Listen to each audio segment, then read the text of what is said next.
Hi everyone, I'm Dr. Nishi Chawla once again, reading to you from the third segment of my 125-page long poem titled The Ganga, a river poem that was published in 2010. The title is Ceremonial. Deep and sonorous, the arti drenches the colors of the heart, cleave the ghats with rhythmic chants of mantras that unlock and your blood oxygenized, welling up within you, like a new wed, coax and curl a sweet crackle from your upturned face. Swaying to the tempo, the devotees bristle with recognition, the fine ruff of hair on the necks flashing forth desire by a mile. Among the dark shapes rises fervency, supposedly stuffed with the grease of religion, and the skyline kicks up a haze. Incense fumes brace up, cutting across the rise and fall of hills, surround you, high-spirited, trumpeting, like music from magma. And every night, Hardwar becomes a voice box singing your praise, an oral outline, a heavy scroll of diyas igniting our own mortality. If Har Ki Pauri is an embracing absence, you and he float together. Your skin touches the ghats, the eddies and current, a tender love song, darkened and stamped by time. The rustle of Shiva's footsteps are heard as you move above a huge cemetery. The voice of the spirits shake and feel your lips touching his, and you come down the old mountains with a huff, puffing through the shells of time. As the Ganga Aarti begins, silence hedges against its own uncertainty, the lamps slicing it into 1,000 drifting pieces. And Vishnu's print is catalogued, floating instants of continuance. One can hardly shake off the feel or a vanishing image. So many priests snatching away life from death's greedy hands, running the water off the north. Saffron is there in slow circles. Turn the clock back.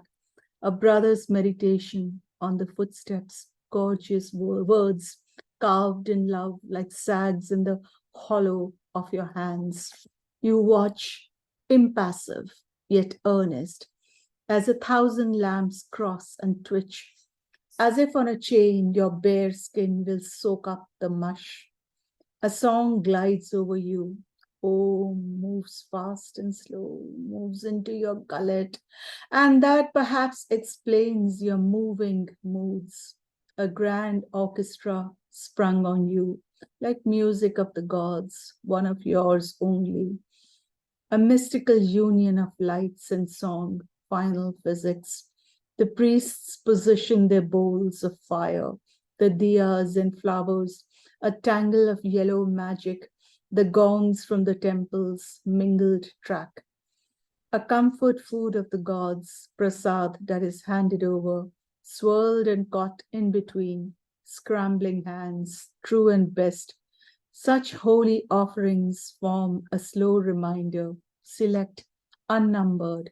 Your droppings are long shadows over a creeping wilderness, rituals of birth and death waddling through the veil. As the smoke lifts, as the cradling in the arms becomes grief-stricken, as hair comes down in clumps, a cluster of hymns and chants stretch and stir the ceremonial echo. Mundan Sanskar becomes one again. The arc and the dip of wishfulness, a parental longing, a priest's glib recital of verses, mixes, and happy exchange of gifts, or a blending. The barber's negotiating hands rubs in oil, a sacrifice acts up against medication. As nicks and cuts are laid to rest, the base polish of turmeric and sandalwood paste, focused on one stalk, a history that must disappear along with the locks weave through your waters as birds passing through the skies. As the ferryman rowing across you, the first grown hairs sink unwanted, reminders of past lives that you embrace. And the ritual seems to close, some noises, some borrowed anecdotes. The coconut shaved and split, straggly remnants of marigold, an autobiography. The lighted earthen lamps flicker, white angels guard white flags, and high above Mansa Devi temple, abstractions ride high like death. Durga stitched in silk watches, her looks are hooks that catch the stray smell of camphor, desire, the grammar of life and death. Beside you, the Sevite Sadhu Scots, brainwashed, body washed in cow dung ash, and a faceless beggar grows maudlin, snivels, plantain leaves laden with flowers, a tirtha, a spiritual crossing place from distant shores, from immortal longings, the river of life safely forded. Another Vaishnavite Namadari prays, his hair styled in mud slattered beehive, two white stripes on his forehead, a red in between. He spreads his legs, then his hands, runs his tongue over his teeth, waiting along with the knives, the barbers, inscrutable, keen, to shave the hair, the quickening from the heads, earth, from the heads, ears, the nostrils, spinning away from those who take the ritual bath like a siren song, soap lathered, resembling little gods, their form suffers, their bald heads twist sacred birds through gamecocks, and a beggar crawls past, limbless. The pounders wait, chat endlessly, drink tea, supply anointing oils on hours of blankness, rub sandalwood paste, grind the yellow clay into tilak. They glance down, their eyes coil around approaching ones like bruised peach, pressed between the gods and pilgrims, debased, frozen. They prepare horoscopes drawn like landscape painting, virulent, inscribed names in books that linger, like finger-furrowed fields, snug, like a well-done math problem. They flatten cast to paper, perform ceremonial Ganga pujas in speckless vowels, swallow your handful of notes. Through narrow, winding streets, some of us turn our heads, some turn our hands, offshore moments of innocence, touched tongues. While bathers waist deep in your history, drink your icy waters, nor lack in mother love, set off marigold, boats in baskets of stitched leaves, women in saris, petticoats, salwar kameez, women knocking at your heart in cupped hands, letting you go 3 times their libations, warmed by prayer. Such homage is a turning away, obsessed by ghostly blurs, by wanting, desire naked as blue skin, an emptying away of that we hold for too long. Kartik Snan is a fertile bathing ritual. How often would bodies be lowered in the 8th lunar month? How many particles of weight would you carry them all? Would you renew yourself with all the possibilities of hope, the dip that determines innocence? The lure for salvation is a far cry from the modern inner chamber that forms itself in double helixes carved within us before we are born. Yet we would wake up early, sunrise still, a translucent sphere. The imprint of human zeal is a powerful force, unorganized, like your own destiny, like pitching ourselves against the dark of our own dark selves, restless like motion. So would Vishnu appear like a fish, fortifying lunar desires with fasting, the belly a unique seat for wishing, to be free of all sense of guilt, notional, real, that tortured sense of being in the deep, deep woods, deep like you, to be in the sage company of Shiva, destroy demons like Tarkasur, destroy the restless war within, washing into you all the lingering effects of death, Yamraj would be conquered, disease shunned, with a happy, healthy plan, as happy as a ritual bath.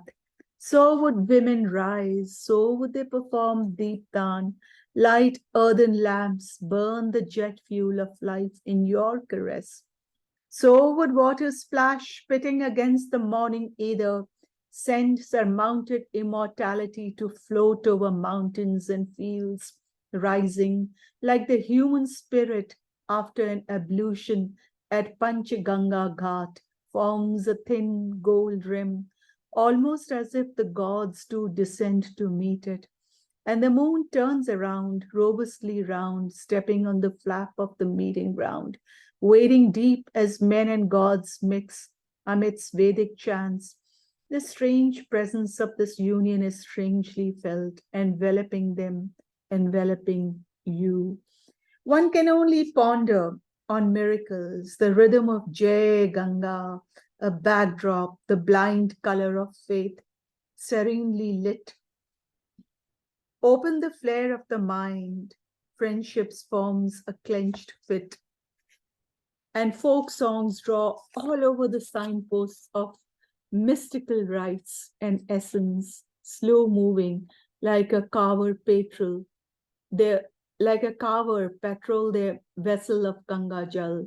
A long file of pilgrims move to the Shiva temple, a close companion, never to let down upon the earth, but a certain meaning swung on a wicker basket sworn to love, distilled in a reenacting gift at Mukteshwar, twitching army on the march, welded, wedded, a river that moves, a digital display of high-balling faces.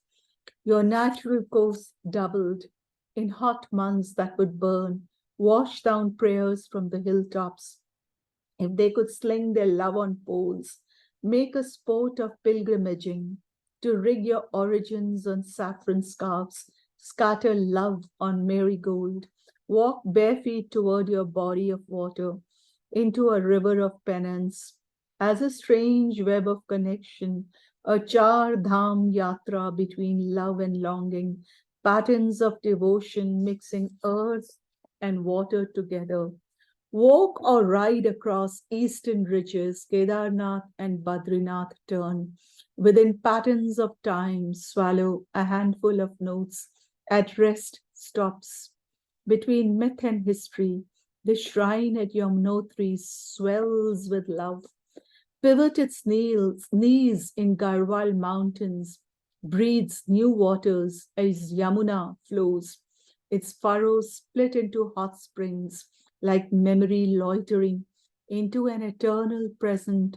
Pilgrim souls dip humble potatoes, boil rice, tied in muslin cloths, baking human history in hot springs, dove-like shadows, drip earth and heart, no gap is visible through rugged peaks and studded sylvan forests. Touching, drawing life from the rock pillar at Divyashila, cupping faith, offer the deity baby-laced love, blindingly, without let-up. If a pilgrimage would cost more than a ticket to follow the soul's tint, the ebb and flow of time, the still heart of the spirit buried, lies cold to touch. The gloom of commitment warms only in money-filtered journeys, until the quiescent years of questions burst, disturb the equilibrium of life, cry gibberish to mount matters, both internal and external, the smile of religious faith annihilating all. The ceremonial will not drown, a kind of common sense prevails. Reflections that transcend snug as snail routine, essence confounded, a kind of poetry, a kind of steady conviction, a clean slate. Your face is a crossed position between doing and being oneself. You remind us of a lost link, body and matter being one, a nature goddess, bright blue, dulled brown, nodding at us in stilled silence. Like a water prophet, you catch us by the root of our thoughts, shape and essence we learn to accept, acquiesce in ourselves, stopping to think. Our thoughts tilt amid elements, trained to be carried upward. They choke with the silt of doubt, struggle against reason, snapped out by our studied white bowls that gets hold of disobedience, flutter within a shadeless socket, mind clouded with your sentiment. Perform, perform ceremonies, locked and stuffed within doctrines, through chatter, chase each other, suffice to seek you in a single truth. On the wax bed of the mind, recover and connect. Be filled with grace. Represent the clock of the universe. Give form to the formless, unwinding yourself. A pretty pot, formless form that floats. Then the self reveals like a pot of sacred water. Frame the perspective. Extend its shape against human forms. For you would dress incessantly, be born and wither with the cycle of rebirth, make pre-verbal sermons grand with the pillars of new life, through Shantanu's newborn into the river of life, translate memory, prove a point. As our flesh is weak, yet he fathers again and again. You throw 8 of them, mum and blank-faced, as you spin on your branches, speak of images deeper than the descent into truth. An essential part of all your children survives, one by one, transformed by death. Your breath, munching on water lilies, separates, withdraw, then be born again. The air becomes rich with new life. Soak your skin with slow movements, slower than a twitching tide. You message us into another birth.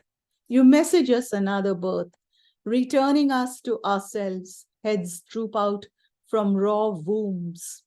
Eject, start again, and then stop. Reborn. Shantanu, your earthly husband, as the epic recording your grit, died in anguish, his quarry curving like white clouds in the blue skies, questing. Your incarnated sons were Vasus, as if rebirth is only a market report, a 3-dimensional shape of our beings tested in a roiling certainty of our past lives, consciousness, a half-remembered memory. Through the grit of thunderheads, the high beam of our lives projected onto us. Thank you. My next segment, rippling from my long poem, The Ganga, will be read very soon. Thank you for your patience.